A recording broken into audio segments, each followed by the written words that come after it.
ਸਾਹਿਬ ਸ੍ਰੀ ਗੁਰੂ ਗ੍ਰੰਥ ਸਾਹਿਬ ਮਹਾਰਾਜ ਦੀ ਪਾਵਨ ਕਿਰਪਾ ਦੇ ਸਦਕਾ ਇਸ ਵਿਸ਼ੇਸ਼ ਇਕੱਤਰਤਾ ਦੇ ਵਿੱਚ ਜੁੜੇ ਹੋਏ ਮੁਅੱਜ਼ਿਜ਼ ਹਾਜ਼ਰੀਨ, आओ सब तो पहला गुरुदेव पातशाह की बख्शिश मुकद्दस फतेह बुलंद करिए। प्यार सहित आखना जी वाहेगुरु जी का खालसा वाहेगुरु जी की फतेह। सब तो पहला तो मैं अपने वीरां दा, भैणां दा, मातावां दा, पिता समान बजुर्गां दा बहुत ज़्यादा धन्नवादी हैं कि सच जाणिओ इन्नी वड्डी गिणती दे विच शमूलीयत करनी ਜਿਹਦੇ ਵਿੱਚ ਸਾਡੇ ਕੋਲ ਤੁਹਾਨੂੰ ਸੱਦਾ ਦੇਣ ਦੇ ਵਾਸਤੇ ਕੋਈ ਸੰਗਠਿਤ ਢਾਂਚਾ ਨਹੀਂ ਸੀ। ਤੁਸੀਂ ਇੱਕ ਦਰਦ ਦੇ ਵਾਸਤੇ, ਤੁਸੀਂ ਪੰਜਾਬ ਦੀ ਹੋਂਦ ਦੇ ਵਾਸਤੇ, ਤੁਸੀਂ ਪੰਜਾਬ ਦੇ ਭਵਿੱਖ ਦੇ ਵਾਸਤੇ ਇੱਥੇ ਆਏ ਹੋ। ਔਰ ਇਹਦੇ ਤੋਂ ਵੱਡੀ ਜਿਹੜੀ ਮੈਨੂੰ ਗੱਲ ਲੱਗਦੀ ਹੈ ਨਾ, ਜਿਹੜਾ ਇੱਕ ਸ਼ਾਇਰ ਨੇ ਬੜੀ ਵਧੀਆ ਗੱਲ ਲਿਖੀ ਹੈ ਕਿ ਕਤਲ ਕਰਕੇ ਮੇਰਾ ਜੋ ਕਾਤਲ निकला, खून दौड़ता मेरा कातल को मनाने के लिए। ये बड़ी अहम गल है कि ये वो नौजवान ने, ये उन्होंने नौजवानों के समर्थक नौजवान ने। तुसी उन्होंने नौजवानों को संबंधित जां उन्हों के उपर विश्वास रखने वाले हो जिहड़े नौजवानों को गद्दारी के फतवे जारी कर दिते गए, तो उन्होंने नौजवानों के साथी अजे भी कहते हैं जी असी तो संघर्ष के साथ देने को तैयार हैं। ਇਹਦੇ ਵਿੱਚ ਹੁਣ ਇਹ ਵੇਖਣਾ ਪਵੇਗਾ ਕਿ ਜਿਹੜੀ ਸਾਡੀ ਆਗੂ ਪ੍ਰਣਾਲੀ ਹੈ ਉਹਨੂੰ ਆਪਣੀਆਂ ਬਾਹਾਂ ਬਹੁਤ ਖੋਲ੍ਹਣੀਆਂ ਪੈਣਗੀਆਂ, ਕਿਉਂਕਿ ਇਹ ਜੰਗ ਜਿਹੜੀ ਹੈ ਇਹ ਹੋਂਦ ਦੀ ਜੰਗ ਹੈ। ਇਸ ਜੰਗ ਦੇ ਵਿੱਚ ਹਾਰ ਮਤ ਸਮਝੀਏ ਕਿ ਕਿਸਾਨੀ ਦੇ ਕਾਨੂੰਨਾਂ ਦੀ ਹਾਰ ਹੋਵੇਗੀ। ਅਸੀਂ ਕਈ ਦਹਾਕੇ ਇਸ ਸਟੇਟ ਦੇ ਸਾਹਮਣੇ ਉੱਠਣ ਦੇ, ਖੜੇ ਹੋਣ ਦੇ ਕਾਬਲ ਨਹੀਂ ਰਹਿ ਸਕਾਂਗੇ। ਸਰਦਾਰ ਅਜਮੇਰ ਸਿੰਘ ਬੈਠੇ ਨੇ, ਤਕਰੀਬਨ 26 ਜਨਵਰੀ ਦੀ ਘਟਨਾ ਤੋਂ 1-2 ਦਿਨ ਪਹਿਲਾਂ ਦੀ ਗੱਲ ਹੈ। मैं कुछ वरतारे तुहाडे नाल सांझे करने, उहदे करके मैं 1-2 मिनट शायद वध लै जावां। वो वरतारे बड़े अहम ने। कुछ इवें दी घटना वापरी तो ये मैनूं कहंदे उदों कि मैनूं मिल, असीं इकट्ठे मिले तो इन्हां ने मैनूं दीप दे बारे एक गल कही।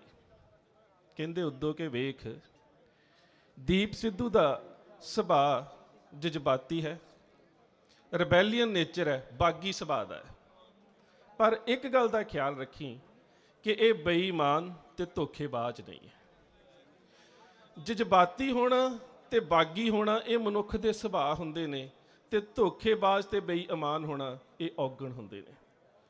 सो सुभाਅ ते औगण ये सानूं नखेड़ के वेखणे पैणगे जदों अज असीं इस संघर्ष दे विच अपने नौजवानों का उस नौजवान आगू प्रणाली के प्रति जिहड़ा इन्ना प्यार वेखदे हैं। किते ना किते एक घाट जरूर रही है। लखे दे नाल, लखे सिधाणे दे नाल इस संघर्ष दे विच आरंभ दे विच जदों सारियां किसान जथेबंदियां नूं साथ देना शुरू किया, लुधियाणे एक मीटिंग दे विच मैं एक गल कही सी। मैं क्या लखे तू बहुत काम कर रहे हैं, पिंडां दे विच नौजवान वर्ग तैनूं प्यार करदा है, पर जिन्ना चिर तक तुसीं एक संगठित ढांचा नहीं पैदा करोगे, संगठित ढांचे वालियां जिहड़ियां जथेबंदियां हुंदियां ने वो कदी साडे वर्गे बिल्कुल खुले ते व्यक्तिगत विचरण वाले लोगों को जगह नहीं दिंदियां। अज उस गल की लोड़ है। अगली गल आ जाती है जिहड़ी सब तो अहम गल है कि आगू प्रणाली का किरदार कितना उच्चा होना चाहिए। चल रहे संघर्ष दे विच जिन्ना चिर संघर्ष का कोई निर्णायक अंत ना होवे, उन्ना चिर तक कदी भी इस डिसीजन के उपर नहीं पहुंचा जा सकता कि सरदार कौन है तो गद्दार कौन है। ये फैसले हमेशा संघर्ष के अंत दे विच हुंदे ने।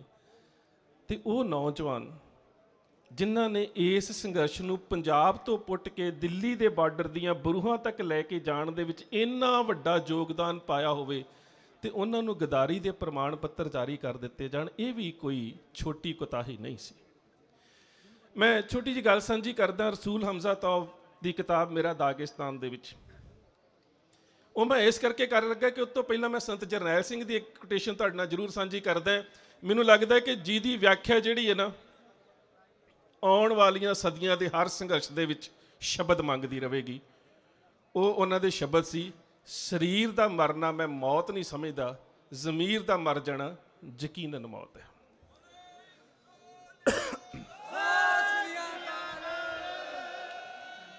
ਉਹ ਗੱਲ ਜ਼ਰੂਰੀ ਕਿਉਂ ਹੈ? ਸੱਚ ਜਾਣਿਓ, ਜੇਕਰ ਸਾਡੀਆਂ ਜ਼ਮੀਰਾਂ ਜਾਗਦੀਆਂ ਰਹੀਆਂ, ਸਾਡੀਆਂ ਜ਼ਮੀਨਾਂ ਵੱਲ ਕੋਈ ਅੱਖ ਚੁੱਕ ਕੇ ਨਹੀਂ ਵੇਖ ਸਕਦਾ। ਤੇ ਜੇ ਜ਼ਮੀਰਾਂ ਮਾਰ ਕੇ ਜ਼ਮੀਨਾਂ ਰੱਖਣੀਆਂ ਨੇ ਤੇ ਫਿਰ ਇਤਿਹਾਸ 'ਚ ਸਾਨੂੰ ਬਹੁਤ ਮੌਕੇ ਮਿਲੇ ਨੇ, ਬਹੁਤ ਮੌਕੇ ਮਿਲੇ ਨੇ।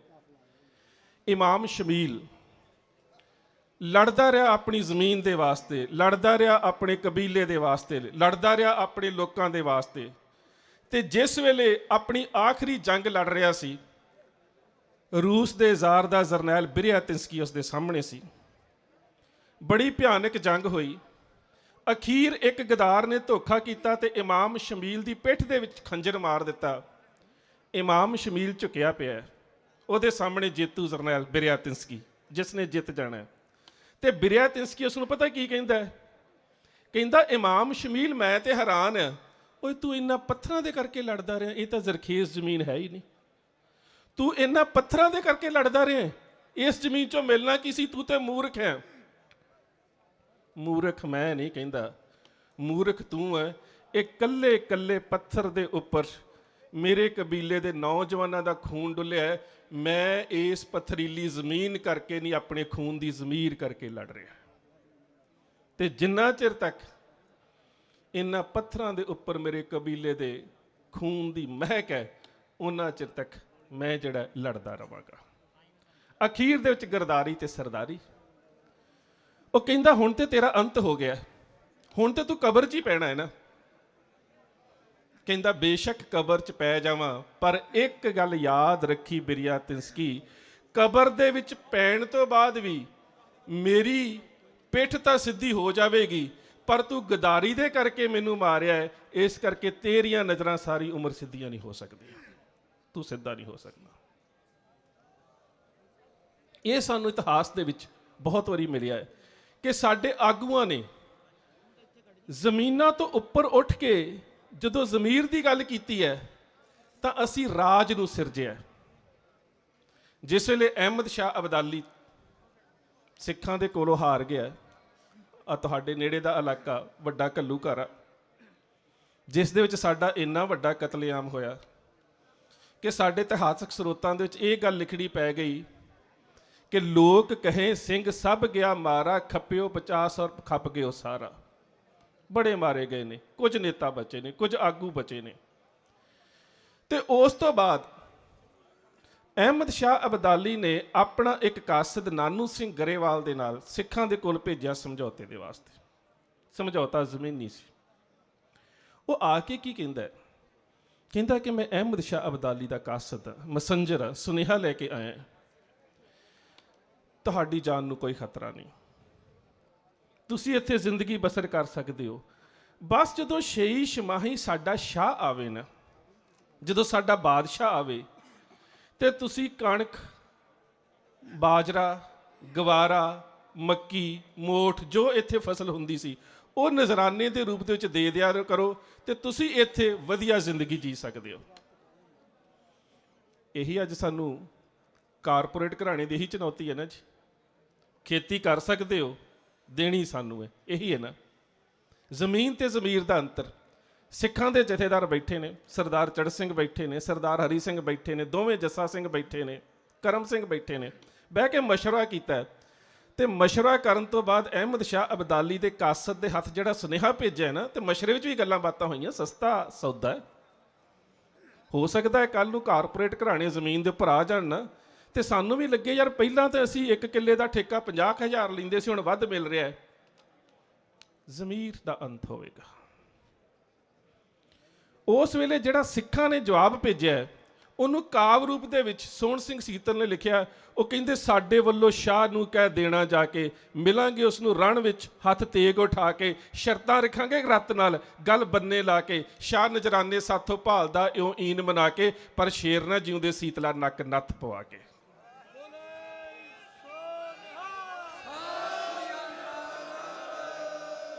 ਜੰਗ ਜ਼ਮੀਰਾਂ ਦੀ ਵੀ ਹੈ, ਤੇ ਉਹਦੇ ਵਿੱਚ ਆਗੂ ਨੇ ਆਪਣੀ ਭੂਮਿਕਾ ਨਿਭਾਉਣੀ ਹੈ। ਉਹਦੇ ਵਿੱਚ ਅਸੀਂ ਵੇਖਣਾ ਹੈ ਕਿ ਸਾਡੇ ਆਗੂ ਦਾ ਕੱਦ ਕਿੰਨਾ ਹੈ, ਔਰ ਆਗੂ ਜਿਹੜਾ ਹੈ ਉਹ ਸਟੇਟ ਦੇ ਕਿਹੜੇ ਨਾਜ਼ੁਕ, ਸੂਖਮ ਤੇ ਅਸਤੂਲ ਹਿੱਸਿਆਂ ਦੇ ਉੱਪਰ ਚੋਟ ਕਰਨ ਦੀ ਸਮਰੱਥਾ ਰੱਖਦਾ ਹੈ। ਲਾਲ ਕਿਲੇ ਦੀ ਘਟਨਾ ਵਾਪਰੀ, ਮੈਨੂੰ ਸਭ ਤੋਂ ਵੱਧ ਇੰਜ ਲੱਗਾ ਹੈ ਕੱਲ ਵੀ ਮੇਰਾ ਰਾਤੀ ਦਿੱਲੀ ਲੈਕਚਰ ਸੀ, ਇਸ ਤੋਂ ਪਹਿਲਾਂ ਵੀ ਦਿੱਲੀ ਲੈਕਚਰ ਸੀ, ਅੱਜ ਰਾਤ ਨੂੰ ਵੀ ਦਿੱਲੀ ਲੈਕਚਰ ਹੈ। ਤੇ ਦਿੱਲੀ ਦੇ ਲੋਕ ਪਤਾ ਕੀ ਕਹਿੰਦੇ ਨੇ? ਡਾਕਟਰ ਸਾਹਿਬ ਲਾਲ ਕਿਲੇ ਦੀ ਘਟਨਾ ਦੇ ਬਾਰੇ ਸਾਡੇ ਨਾਲ ਜ਼ਰੂਰ ਸਾਂਝਾ ਕਰੋ। ਔਰ ਮੀਡੀਆ ਦੇ ਵਿੱਚ ਕੀ ਕਿਹਾ ਗਿਆ ਜੀ? ਲਾਲ ਕਿਲੇ ਦੀ ਘਟਨਾ ਤੋਂ ਬਾਅਦ ਦਿੱਲੀ ਦੇ ਲੋਕ ਡਰੇ ਪਏ ਨੇ ਤੇ ਮੈਂ ਰੋਜ਼ ਦਿੱਲੀ ਲੈਕਚਰ ਕਰ ਰਿਹਾ। ਉਹਨਾਂ ਦੀ ਮੰਗ ਇਹ ਹੁੰਦੀ ਹੈ ਕਿ ਲਾਲ ਕਿਲੇ ਦੀ ਘਟਨਾ ਦੇ ਬਾਰੇ ਸਾਡੇ ਨਾਲ ਸ਼ਬਦ ਸਾਂਝੇ ਕਰੋ, ਸਾਨੂੰ ਦੀਪ ਸਿੱਧੂ ਦੇ ਬਾਰੇ ਦੱਸੋ। ਉੱਥੇ ਉਹਨਾਂ ਦੇ ਰੋਜ਼ ਵਿਚਾਰ ਹੀ ਇਹ ਹੁੰਦੇ ਨੇ। ਮੈਂ ਰੋਜ਼ ਉੱਥੇ ਲੈਕਚਰ ਕਰਦਾ ਹਾਂ, ਇਵੇਂ ਦੀ ਕੋਈ ਗੱਲ ਨਹੀਂ। ਪਰ ਉੱਥੇ ਇਹ ਵੇਖਣਾ ਹੁੰਦਾ ਹੈ ਸਾਡੀ ਆਗੂ ਪ੍ਰਣਾਲੀ ਜਿਹੜੀ ਹੈ ਉਹ ਕੀ ਉਹਨਾਂ ਜਗ੍ਹਾਵਾਂ ਤੋਂ ਜਿੱਥੇ ਕਿ ਸਰਕਾਰ ਦੇ ਉੱਪਰ ਦਬਾਅ ਬਣਾ ਕੇ ਵੱਡੀ ਚੋਟ ਜਿਹੜੀ ਹੈ ਜਾਂ ਵੱਡੀ ਸੱਟ ਪਹੁੰਚਾਈ ਜਾ ਸਕਦੀ ਹੈ ਉਹਦੇ ਪਿਛੋਕੜ ਨੂੰ ਜਾਣਦੀ ਹੈ। ਲਾਲ ਕਿਲੇ ਦਾ ਵਰਤਾਰਾ ਕੋਈ ਗਲਤ ਨਹੀਂ ਹੈ, ਮਾਣ ਹੋਣਾ ਚਾਹੀਦਾ ਇਸ ਸੰਘਰਸ਼ ਦਾ। ਉਹ ਇੱਕ ਪੜਾਅ ਹੈ, ਇਹ ਠੀਕ ਹੈ, ਉਹ ਅੰਤਮ ਜਿੱਤ ਨਹੀਂ ਸੀ, ਪਰ ਅੰਤਮ ਜਿੱਤਾਂ ਦੇ ਜਿਹੜੇ ਪ੍ਰਤੀਕ ਹੁੰਦੇ ਨੇ ਉਹ ਇਸੇ ਤਰ੍ਹਾਂ ਹੀ ਸਿਰਜੇ ਜਾਂਦੇ ਨੇ। ਤੇ ਜੇਕਰ ਤੁਸੀਂ ਪਿਛੋਕੜ ਦੇ ਵਿੱਚ ਜਾਣਾ ਹੈ ਤੇ ਮੈਂ ਕਹਿੰਦਾ ਇਹੀ ਲਾਲ ਕਿਲਾ ਕਿਤੇ ਯੂਰਪ ਦੀ ਧਰਤੀ ਦੇ ਉੱਪਰ ਹੁੰਦਾ ਤਾਂ ਇਸ ਨੂੰ ਇੱਕ ਟਾਰਚਰ ਮਿਊਜ਼ੀਅਮ ਦਾ ਰੂਪ ਦਿੱਤਾ ਹੋਇਆ ਕਰਨਾ ਸੀ। ਸਭ ਤੋਂ ਵੱਧ ਜ਼ੁਲਮ ਤੇ ਸਭ ਤੋਂ ਵੱਧ ਫਰਮਾਨ ਜਿਹੜੇ ਜ਼ੁਲਮ ਦੇ ਨੇ ਲਾਲ ਕਿਲੇ ਦੇ ਅੰਦਰੋਂ ਜਿਹੜੇ ਨੇ ਉਹ ਜਾਰੀ ਹੋਏ ਨੇ। ਤਕਰੀਬਨ 1639 ਤੋਂ ਲੈ ਕੇ 1648 ਦੇ ਵਿੱਚ ਉਸਤਾਦ ਅਹਿਮਦ ਲਾਹੌਰੀ ਜਿਸ ਨੇ ਤਾਜ ਮਹਿਲ ਬਣਾਇਆ ਸੀ ਉਸੇ ਨੇ ਲਾਲ ਕਿਲਾ ਬਣਾਇਆ, ਉਹੀ ਇਹਦਾ ਆਰਕੀਟੈਕਚਰ ਸੀਗਾ। ਔਰ ਉਸ ਤੋਂ ਬਾਅਦ ਇੱਥੇ ਹੋਇਆ ਕੀ ਹੈ?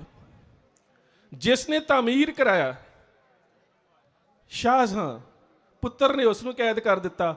ਔਰ ਉਹ ਕੈਦ ਕਿਵੇਂ ਦੀ ਬੁਰੀ ਹੋਵੇਗੀ ਕਿ ਉਸ ਨੂੰ ਕਈ ਵਾਰ ਪੀਣ ਦੇ ਵਾਸਤੇ ਪਾਣੀ ਨਹੀਂ ਸੀ ਮਿਲਦਾ। ਉਸਨੇ ਆਪਣੇ ਇੱਕ ਸ਼ੇਰ 'ਚ ਲਿਖ ਦਿੱਤਾ ਸੀ ਆਪਣੇ ਪੁੱਤਰ ਨੂੰ, ਬਾਬਾ ਮਨ ਬਹਾਦਰ ਮਨ ਈ ਰੋਜ਼ ਮੁਹਤਾਜ। ਕਹਿੰਦਾ ਵੀ ਅੱਜ ਮੁਹਤਾਜ ਹੋ ਗਿਆ। ਦੀ ਰੋਜ਼ ਲੱਖ ਦਵਾਰ ਬੂਦਮ। ਅਜੇ ਕੱਲ ਦੀ ਗੱਲ ਹੈ, ਮੇਰੇ ਅੱਗੇ ਲੱਖ ਸਵਾਰ ਖੜਾ ਹੁੰਦਾ ਸੀ। ਬਾਬਾ ਮਨ ਬਹਾਦਰ ਮਨ ਦੀ ਰੋਜ਼ ਲੱਖ ਸਵਾਰ ਬੂਦਨ ਇਮਰੋਜ਼ ਮੁਹਤਾਜ ਜਗ ਕਾਸਾ ਏ ਆਬਮ। ਤੇ ਅੱਜ ਮੈਂ ਇੱਕ ਪਾਣੀ ਦਾ ਪਿਆਲਾ ਨਹੀਂ ਪੀ ਸਕਦਾ। ਬਾਪ ਦੇ ਉੱਪਰ ਇਹ ਜ਼ੁਲਮ ਹੋਇਆ। ਔਰੰਗਜ਼ੇਬ ਦੇ ਦਰਬਾਰ ਦੇ ਵਿੱਚ ਇੱਕ ਫਕੀਰ ਆਇਆ, ਕਹਿੰਦਾ ਇੱਕ ਸਦਾ ਸੁਣੀ ਹੈ, ਇੱਕ ਆਵਾਜ਼ ਸੁਣੀ ਹੈ, ਬੜੀ ਸੋਹਣੀ ਕਿਸੇ ਦੀ ਪੋਇਟਰੀ ਸੀ। ਪਤਾ ਲੱਗਾ ਔਰੰਗਜ਼ੇਬ ਦੀ ਆਪਣੀ ਬੇਟੀ ਜੇਬਲ ਨਿਸਾ ਪੋਇਟਰੀ ਕਰਦੀ ਸੀ। ਉਹਦਾ ਤਖੱਲਫ ਜਿਹੜਾ ਸੀ ਉਹ ਮਖਫੀ ਸੀ। ਤਰੀਖੇ ਮਖਫੀ ਵੀ ਹੁਣ ਉਰਦੂ 'ਚ ਛਪ ਚੁੱਕੀ ਹੈ। ਔਰੰਗਜ਼ੇਬ ਨੇ 21 ਸਾਲ ਵਾਸਤੇ ਸਲੀਮਗੜ੍ਹ ਦੇ ਕਿਲੇ 'ਚ ਉਹਨੂੰ ਵੀ ਕੈਦ ਕਰ ਦਿੱਤਾ। ਮੁਤਫਲਤ ਖਾਨ ਦੇ ਹੁੰਦਿਆਂ ਔਰੰਗਜ਼ੇਬ ਦੇ ਸਮੇਂ ਕੀ ਫਰਮਾਨ ਜਾਰੀ ਨਹੀਂ ਹੋਏ ਹਿੰਦੂ ਧਰਮ ਦੇ ਕਤਲੇਆਮ ਦੇ? ਭਾਈ ਨੰਦ ਲਾਲ ਜੀ ਨੂੰ ਦਿੱਲੀ ਤੋਂ ਅਨੰਦਪੁਰ ਸਾਹਿਬ ਕਿਉਂ ਜਾਣਾ ਪਿਆ? ਸਲੀਮਗੜ੍ਹ ਦੇ ਕਿਲੇ ਦੇ ਵਿੱਚੋਂ ਕੱਢ ਕੇ ਬਾਬਾ ਬੰਦਾ ਸਿੰਘ ਬਹਾਦਰ ਦੀਆਂ ਸ਼ਹਾਦਤਾਂ ਸਾਨੂੰ ਭੁੱਲ ਗਈਆਂ ਨੇ? ਜਾਂ ਫਿਰ ਇਸ ਦੇਸ਼ ਨੂੰ ਆਜ਼ਾਦ ਕਰਾਉਣ ਵਾਲੀ ਜਿਹੜੀ ਇੰਡੀਅਨ ਨੈਸ਼ਨਲ ਆਰਮੀ ਹੈ ਉਹਦੇ ਸਾਰੇ ਟਰਾਇਲ ਜਿਹੜੇ ਸੀ ਉਹ ਲਾਲ ਕਿਲੇ ਦੇ ਵਿੱਚ ਚੱਲੇ। ਤੇ 1984 ਤੋਂ ਬਾਅਦ ਵੀ ਲਾਲ ਕਿਲਾ ਜਿਹੜਾ ਫੌਜ ਦੇ ਕੋਲ ਰਿਹਾ ਤੇ ਪੰਜਾਬ ਦੇ ਬਹੁਤ ਸਾਰੇ ਨੌਜਵਾਨ ਜਿਹੜੇ ਸੀ ਉਸ ਕਿਲੇ 'ਚ ਟਾਰਚਰ ਕੀਤੇ ਗਏ। ਜੇਕਰ ਉੱਥੇ ਖਾਲਸਾਈ ਨਿਸ਼ਾਨ ਝੁੱਲ ਗਿਆ ਕੀ ਗੁਨਾਹ ਹੋ ਗਿਆ?